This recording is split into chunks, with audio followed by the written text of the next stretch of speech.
rin sa tinuturuan mo rin sa pagpuproduce, syempre yung bagong member ng family.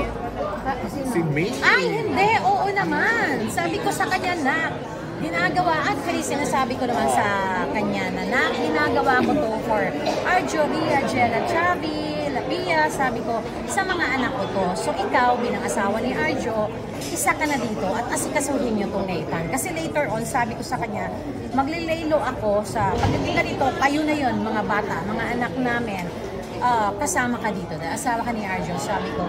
So later on, kayo-kayo na to nila Ria. Interesado naman. Oo, Kasama siya sa Texas, di ba? O si Texas, sumama. Paano mo nabalila yun? Part na ng honeymoon? Di pa? Hindi pa? Naglalala noon, nag-Locarno na yan sila. Si Locarno, sumama din siya. Grabe, yung suporta ni Maine sa kay Arjo, yung pagiging asawa ni Maine ngayon kay Arjo, nakikita ko na sobrang alaga niya kay Arjo. At ganun din si Arjo, so happy ako. Happy ako sobra sa dalawa. Kaya ginagawa ko nga pag naglalakad kami, nagka-travel ako, kami, nasa likod nila ako, binibideo ko sila lahat. Kasi mga happy moments yun.